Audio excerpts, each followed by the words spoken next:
দুনিয়ার 5 পয়সা দাম নাই। কালকে ছিল 40 বছর বয়স, আজকে দেখছেন 60 বছর বয়স। কখন যে বয়স পার হয়ে গেল, দেখতে দেখতে দাড়ি পেকে গেল, তার মানে কয়দিন পরে কবর। তাহলে কি করলাম জীবনে, কি করেছি? জবাব দেওয়ার জন্য প্রস্তুত থাকতে হবে, কোনো পথ নাই। আর পরিস্থিতি এত কঠিন, পরিস্থিতি এত জটিল, আপনাকে আমি কি দিয়ে বুঝাই? পরিস্থিতি কত জটিল, পরিস্থিতি কত কঠিন, বিবেক বুদ্ধি থাকবে না। বিচার যখন শুরু করবেন তখন তিনি বলবেন, আল ইয়াউমা লা তামলিকু নাফসুন লিনাফসিন শাইআন ওয়াল আমরু ইয়াউমাইযিন লিল্লাহ।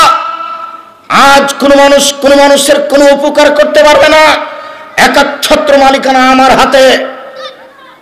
তারপরে তিনি বলবেন, আইনাল জাব্বার আইনাল মুতাকাব্বির, স্বৈরাচারী, স্বেচ্ছাচারী, অহংকারী, বদমেজাজেরা কোথায়? আনা মালিকুল আমলাক, আমি হচ্ছি রাজাধিরাজ। আপনার সামনে যখন কথোপকথন শুরু হবে তখন কোনো দোভাষী থাকবে না, মধ্যে কোনো অন্তরাল থাকবে না। লাইসা বাইনাহু ওয়া বাইনাহু অন্তরাল। আপনার মাঝে আর আল্লাহর মাঝে কোনো দোভাষী থাকবে না, কোনো অন্তরাল থাকবে না। সরাসরি কথা হবে। যখন কথা হবে, আল্লাহ রাসূল বলছেন, ফায়ানজুরু আইমানা মিনহু ফায়ারা মা কাদ্দামা মিন আমালিহি। ওই সময় তো ডান দিকে লক্ষ্য করবে, ডান দিকে লক্ষ্য করলে তার পুরো জীবন সব দেখতে পাবে।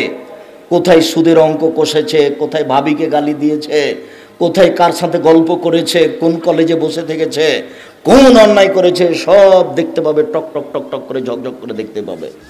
ফায়ানজুরু আশআমা মিনহু, তারপর বাম দিকে লক্ষ্য করবে, ফায়ারা মা কাদ্দামা মিন আমালিহি, তার পুরো জীবন সব কর্ম দেখতে পাবে।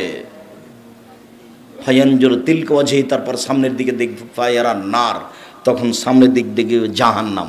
এ হলো অবস্থা বিচারের। এরপরেও খুব জটিল অবস্থা। আল্লাহ তাআলা বলছেন, আল ইয়াউমা নাখতিমু, আজ আমি তাদের মুখমণ্ডল বন্ধ করে দিয়েছি। হাত কথা বলবে, মুখে কথা চলবে না। পায়ে বলবে, হাত তুমি ঠিক বলেছ। হাত যদি আপনার বিরুদ্ধে কথা বলে তাহলে আপনাকে কেমন লাগবে? পা যদি বলে আপনার বিরুদ্ধে যে তুমি ঠিক বলেছ, তাহলে সব কষ্ট পাবে শুধু আপনার আত্মা।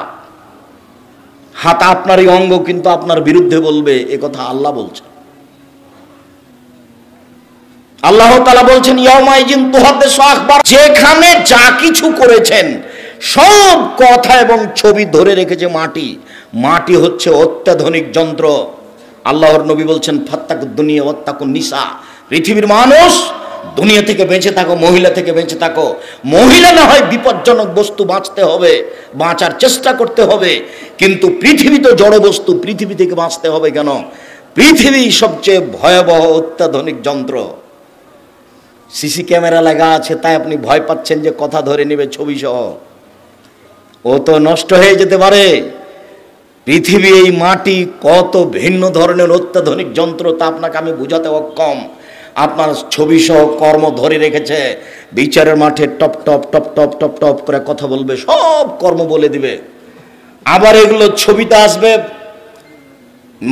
মিসকালা যারাতিন খাইরা ইয়ারা, মিসকালা যারাতিন শাররা ইয়ারা। যা কিছু করেছেন বিন্দু মাত্র সব চোখের সামনে চলে আসবে, দেখতে পাবেন পুরো কর্ম। শুধু এই পর্যন্ত নয়, বিচারের মাঠে আপনার একটা হাতে খাতা দেওয়া হবে। খাতা আপনি পাতা উল্টাবেন আর পড়বেন আর বলবেন, মালে হাজাল কিতাব লা ইগাদিরু সাগীরাতান ওয়ালা কাবীরা। কি আশ্চর্য ধরনের বই, জীবনে ছোট বড় যা করেছি সব লেখা আছে। এটা হলো বিচারের অবস্থা। কাজেই বয়স আজকে তোমার 20, তার জন্য মনে করিও না যে কালকে 20 থাকবে। ঘুম থেকে উঠে দেখবা তোমার বয়স 40 হয়ে গেছে। বুঝতেই পারবে না কখন দেখবে 60 হয়ে গেছে, কখন দেখবে চলে যেতে হবে। সব কিছু বুঝিয়ে দিতে হবে। অতএব সম্মানিত দিনী ভাই বোন, ভদ্রতা বজায় রেখে চুপচাপ পরকালের আশায় শুনে আমল করবে এই লক্ষ্যে, আল্লাহকে সন্তুষ্ট করার আশায় বসে থাকুন। আপনার কিছু না কিছু উপকার করবই করব ইনশাআল্লাহ।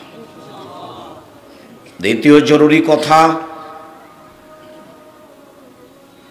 ধর্মের নামে মিথ্যা ধর্ম আছে, এ কথাই ঠিক। যার একটা ঘটনা আপনার সামনে নকল করেছি মকসুদুল মুমিনিন বই থেকে। ধর্মের নামে মিথ্যা কথা আছে, এ কথাই ঠিক। আমার আঙ্গুলের দিকে দেখুন, আল্লাহ নবী বলছেন মুহাম্মদ সাল্লাল্লাহু আলাইহি ওয়াসাল্লাম, বাল্লিগু আন্নি ওয়ালা আয়া, পৃথিবীর মানুষ আমার একটা কথা জানা থাকলে অন্যকে বলো। কি জানা আছে? ডান হাতে পানি পান করতে হবে। একটু বাম হাতে খাচ্ছে, বাম হাতে কে খায় বলেন তো? শয়তান। তো আপনি দেখার সাথে সাথে বলুন, ভাই ভাই কিছু মনে নিয়েন না, ডান হাতে খান ভাই, ডান হাতে খান। ও মন খারাপ করতে পারে, কিন্তু আপনার সুলিও হবে না, আপনার ফাঁসিও হবে না।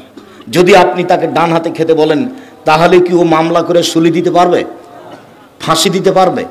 মন খারাপ করতে পারে, এতটুকু বলতে পারে, যাও তোমার ধর্ম তুমি মানো, এখানে সে ঢং দেখো কেন, এটা বলতে পারে। কেননা এটা বাঙালির স্বভাব। সৌদি স্বভাব হলে একটু বলতো না, চুপ থেকে যেত, মানবে না হয় মানবে না। খুচরা কথা তারা বলে না, বলা প্রয়োজন মনে করে না। খুচরা কথা বলা আমাদের স্বভাব, আর একজনের পিছনে লেগে থাকা আমাদের স্বভাব, আর একজনের পিছনে লেগে থাকা দলীয় স্বভাব, আর একজনের পিছনে লেগে থাকা দোকানপাটে বসে থাকা স্বভাব। দোকানে দুজন বসেছিল, আপনি ওরা দুজন একজন আর একজনের বদনাম করছে, তা আপনি গিয়ে বলছেন হ্যাঁ ঠিকই বলেছিস, আসলেই খারাপ। এখন আপনি তাহাজ্জুদ পড়ে যান, জান্নাতে যান দেখি। সব তাহাজ্জুদ যদি এখানে লাগাই যায় তাহলে কি হবে? সব তাহাজ্জুদ যদি এখানেই লেগে যায় তাহলে কি হবে? ওটা তো সামাজিক ব্যাপার। আপনি তো ওখানে বলতে পাবেন না এই কথা। আপনার যাওয়াই অপরাধ, আপনি গেলেন কেন? আপনাকে তো আমি 30 বছর থেকে বলছি যায়েন না। লবণ কিনতে গেছেন, মরিচ কিনতে গেছেন, দাঁড়িয়ে থাকবেন। লবণ আর মরিচ নিয়েছেন, টাকা দেওয়া হয়ে গেছে, চলে আসবেন।